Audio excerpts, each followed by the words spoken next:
Domains ഉണ്ട്. Cognitive domain, affective domain and psychomotor domain. Okay, cognitive domain, affective domain and psychomotor domain, 3 domain ആണ് ഉള്ളത്. Cognitive domain mainly concerned with knowledge and intellectual ability. നോളേജും intellectual എബിലിറ്റീസുമാണ് cognitive domain focus ചെയ്യുന്നത്. Affective എന്ന് പറയുമ്പോൾ attitude, values and feelings. Affective ആറ്റിറ്റ്യൂഡും വാല്യൂസുമാണ് affective domain focus ചെയ്യുന്നത്. സൈക്കോമോട്ടോർ എന്ന് പറയുമ്പോൾ സ്കിൽസ് ആണ്. ഓക്കെ, ഇപ്പൊ എഡ്യൂക്കേഷണൽ ഒബ്ജക്റ്റീവ്സിനെ ബ്ലൂമിന്റെ ഫ്രണ്ട്സും കൂടി ഒരു ടാക്സോണമി ആക്കി. അതിന്റെ പേരാണ് ബ്ലൂംസ് ടാക്സോണമി. അതിൽ 3 ഡൊമൈൻസ് ഉണ്ട്: കൊഗ്നിറ്റീവ്, അഫക്റ്റീവ്, സൈക്കോമോട്ടർ. കൊഗ്നിറ്റീവ് എന്ന് പറയുന്നത് നോളേജ് ആൻഡ് ഇന്റലക്ച്വൽ എബിലിറ്റീസ് ആണ്. അഫക്റ്റീവ് എന്ന് പറയുന്നത് ആറ്റിറ്റ്യൂഡ്സ് ആൻഡ് വാല്യൂസ് ആണ്. സൈക്കോമോട്ടോർ എന്ന് പറയുന്നത് സ്കിൽസ് ആണ്, മോട്ടോർ സ്കിൽസ് ആണ്. അങ്ങനെ 3 ഡൊമൈൻസ് ആണ് ഉള്ളത്. ഓക്കെ അല്ലേ? ഇതില് ഞാൻ പറഞ്ഞു 3 പേരുടെ കോൺട്രിബ്യൂഷൻ ആണ് ഈ ടാക്സോണമി. അതിൽ കൊഗ്നിറ്റീവ് ഡൊമൈൻ കൊണ്ടുവന്ന ബ്ലൂം ആണ്, അഫക്റ്റീവ് ഡൊമൈൻ കൊണ്ടുവന്ന ആരാത്ത് ആണ്, സൈക്കോമോട്ടർ ഡൊമൈൻ കൊണ്ടുവന്ന ആരോ ആണ്. ഓക്കെ, ജസ്റ്റ് ഒന്ന് പഠിച്ചു വെക്കാം. എക്സാം ചോദ്യം കണ്ടിട്ടില്ല, എന്നാലും ജസ്റ്റ് ഒന്ന് പഠിച്ചു വെക്കാം. കൊഗ്നിറ്റീവ് ബ്ലൂം, അഫക്റ്റീവ് ഡൊമൈൻ ആരത്ത് ആൻഡ് സൈക്കോമോട്ടർ ഡൊമൈൻ ആരോ. ഫസ്റ്റ് എന്ന് പറയുന്നത് കൊഗ്നിറ്റീവ് ഡൊമൈൻ. ഇനിയാണ് നമുക്ക് എക്സാം വ്യൂ പോയിന്റിൽ ഇമ്പോർട്ടന്റ്. കൊഗ്നിറ്റീവ് ഡൊമൈൻ എന്താ ഫോക്കസ് ചെയ്യുന്നത്, അല്ലെങ്കിൽ എന്താ കൺസേൺ ചെയ്യുന്നത്, ഏത് ഏരിയ കൺസേൺ ചെയ്യുന്നത്? ഡൊമൈൻ കൺസേൺ ചെയ്യുന്നത്. അപ്പം അതില് നമ്മുടെ 1950 തുടങ്ങിയ സമയത്ത്, ഈ ഒരു ടാക്സോണമി വന്ന സമയത്ത് ഇതിലിപ്പം 1, 2, 3, 4, 5, 6 സബ് ലെവൽസ് ഉണ്ട്. 6 സബ് ലെവൽസ് ഉണ്ടായിരുന്നു. 2001 ആയപ്പോ 6 തന്നെയാണ്. പക്ഷേ അതിന്റെ ഏറ്റവും ഹൈയിലുള്ള 2 എക്സ്ചേഞ്ച് ആയി. ഓക്കെ, അതിന് എക്സ്ചേഞ്ച് ഒരു മാറ്റം വന്നിട്ടുണ്ട്. ജസ്റ്റ് ഒന്ന് ഓർത്ത് വെച്ചാൽ മതി.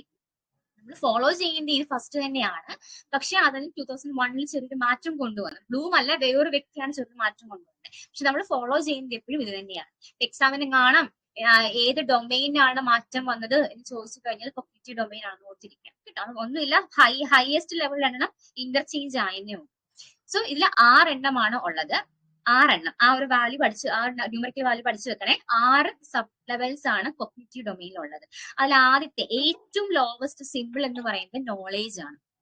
ഓക്കെ, നോളേജ് ആണ് ഫസ്റ്റ് ലെവൽ. പേര് കാണാതെ പഠിച്ചു വെക്കുക. 6 പേര് ആ ഒരു ഹയറാർക്കി മോഡലിൽ തന്നെ പഠിച്ചു വെക്കണം. ഫസ്റ്റ് എന്ന് പറയുന്നത് നോളേജ് ആണ്. നോളേജ് എന്ന് പറയുന്നത് ഒന്നുമില്ല, just recollecting what we have studied in the past. അത്രേ ഉള്ളൂ നോളേജ് എന്ന് പറയുന്നത്. ഓക്കെ, ഇപ്പൊ കൊഗ്നിറ്റീവ് ലെവലിൽ കൊഗ്നിറ്റീവ് ആയിട്ടാണ് കുഞ്ഞിന് സ്കില്ല് കിട്ടുന്നത്. ഓക്കെ, കൊഗ്നിറ്റീവ് ലെവലിലാണ് ബിഹേവിയർ മോഡിഫിക്കേഷൻ വരുന്നെങ്കിൽ അതിൽ ആദ്യത്തെ കാര്യം എന്ന് പറയുന്നത് recollecting what we have studied in the last. നമ്മൾ പണ്ട് പഠിച്ചത് കാര്യം എന്താണ്.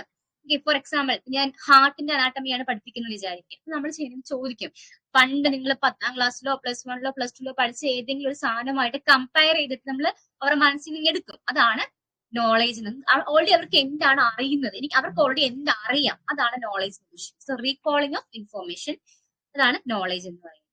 Second one comprehension. കോംപ്രിഹെൻഷനിൽ 3 കാര്യങ്ങൾ വരുന്നുണ്ട്: translation, interpretation and extrapolation. Translation, interpretation and extrapolation. Translation എന്ന് വെച്ചാൽ എന്തുവാണ്? What you mean by translation? അതിന്റെ ഒരു മീനിങ് മാറാതെ വേറൊരു ഫോമിലേക്ക് മാറ്റുന്നത് അതിന് ട്രാൻസ്ലേഷൻ എന്ന് പറയാം. ഇന്റർപ്രിട്ടേഷൻ എന്ന് വെച്ചാൽ എന്താണ്? ഇന്റർപ്രിട്ടേഷൻ ഒരു കാര്യം കൊടുത്തു കഴിഞ്ഞാൽ അതേ നീ ടു ഇന്റർപ്രിറ്റ് ചെയ്യാം അല്ലെ. ഒരു കാര്യം കൊടുത്തു കഴിഞ്ഞാൽ ഡിഫറൻസ് എന്താണ്? രണ്ട് പിക്ചേഴ്സ് കൊടുത്തു, ഇത് ഏതാണ് ഡിഫറെന്റ് എന്താണ്? അതിന് ഇന്റർപ്രിട്ടേഷൻ എന്ന് പറഞ്ഞാൽ. എക്സ്ട്രാപോളേഷൻ എന്ന് വെച്ചാൽ എന്താണ്? എക്സ്ട്രാപോളേഷൻ ഓഫ് നോളേജ് എന്ന് പറഞ്ഞാൽ എക്സ്ട്രാപോളേഷൻ ഓഫ് നോളേജ്. അതായത് നമുക്കൊരു കാര്യം അറിയില്ല എന്ന് വിചാരിക്കാം, നമുക്ക് അറിയാവുന്ന ഒരു കാര്യത്തിൽ നിന്നും ആ കാര്യത്തിലേക്ക് പഠിക്കുന്നതാണ് എക്സ്ട്രാപോളേഷൻ എന്ന് പറയുന്നത്. നമുക്ക് ഒരു ഏരിയ അറിയത്തില്ല, നമുക്ക് ആ ഏരിയ പഠിപ്പിക്കാൻ വേണ്ടിയിട്ട് അവർക്ക് ഓൾറെഡി എന്തറിയാം അതിൽ നിന്നും കണക്ട് ചെയ്ത് പുതിയ കാര്യം പഠിപ്പിക്കുന്നതാണ് എക്സ്ട്രാപോളേഷൻ എന്ന് പറയുന്നത്. അതാണ് കോംപ്രിഹെൻഷനിൽ വരുന്നത്. So first one is knowledge. Knowledge എന്ന് വെച്ചാൽ എന്താണ്? റിക്കോളിംഗ് ദ പാസ്റ്റ് ഇൻഫോർമേഷൻ ആണ് നോളേജ് എന്ന് പറയുന്നത്. ദെൻ കോംപ്രിഹെൻഷൻ എന്ന് വെച്ചാൽ 3 കാര്യങ്ങളുണ്ട്: ട്രാൻസ്ലേഷൻ, ഇന്റർപ്രിട്ടേഷൻ ആൻഡ് എക്സ്ട്രാപോളേഷൻ. മൂന്നാമത്താണ് ആപ്ലിക്കേഷൻ. എന്തോ ആപ്ലിക്കേഷൻ എന്ന് പറഞ്ഞാൽ നമ്മൾ നേരത്തെ പുതിയതായിട്ട് പഠിച്ച ഒരു നോളേജ്, നമുക്ക് പുതിയ ഇൻഫോർമേഷൻ കിട്ടി, അതൊരു സിറ്റുവേഷനിൽ ഞാൻ എങ്ങനെ അപ്ലൈ ചെയ്യും, അതാണ് ആപ്ലിക്കേഷൻ എന്ന് പറഞ്ഞാൽ. Okay, what is analysis? ഇത് സിമ്പിൾ ടേംസ് ആണ്. എന്താ അനാലിസിസ് എന്ന് പറഞ്ഞാൽ? ഒരു വലിയ നോളേജിനെ അല്ലെങ്കിൽ വലിയ ഒരു പാർട്ടിനെ ഞാൻ എന്ത് ചെയ്തു? ബ്രേക്ക് ഡൗൺ ചെയ്തിട്ട് അനലൈസ് ചെയ്തു, അതാണ് അനാലിസിസ് എന്ന് പറഞ്ഞാൽ. എന്താ സിന്തസിസ് എന്ന് പറഞ്ഞാല്? അതായത് പല പാർട്ടിനെ കമ്പൈൻ ചെയ്ത് ഒരു ഫുള്ളാക്കി മാറ്റി. ഓക്കെ, ഇപ്പൊ ഫോർ എക്സാമ്പിൾ എന്താണ്? Definition of bed sore, pathophysiology of bed sore, medications of bed sore, nursing action of bed sore, ഇതെല്ലാം കൂടെ പഠിച്ചിട്ട് ഒന്നാക്കി മാറ്റും. ഇത് സിന്തസിസ് എന്ന് പറയും. What you may be evaluation. എന്താ ഇവാലുവേഷൻ എന്ന് പറഞ്ഞാൽ നമ്മുടെ കൊഗ്നിറ്റീവ് വാല്യൂ ഉപയോഗിച്ച് നമ്മൾ ജഡ്ജ് ചെയ്യുന്നു. അതാണ് ഇവാലുവേഷൻ.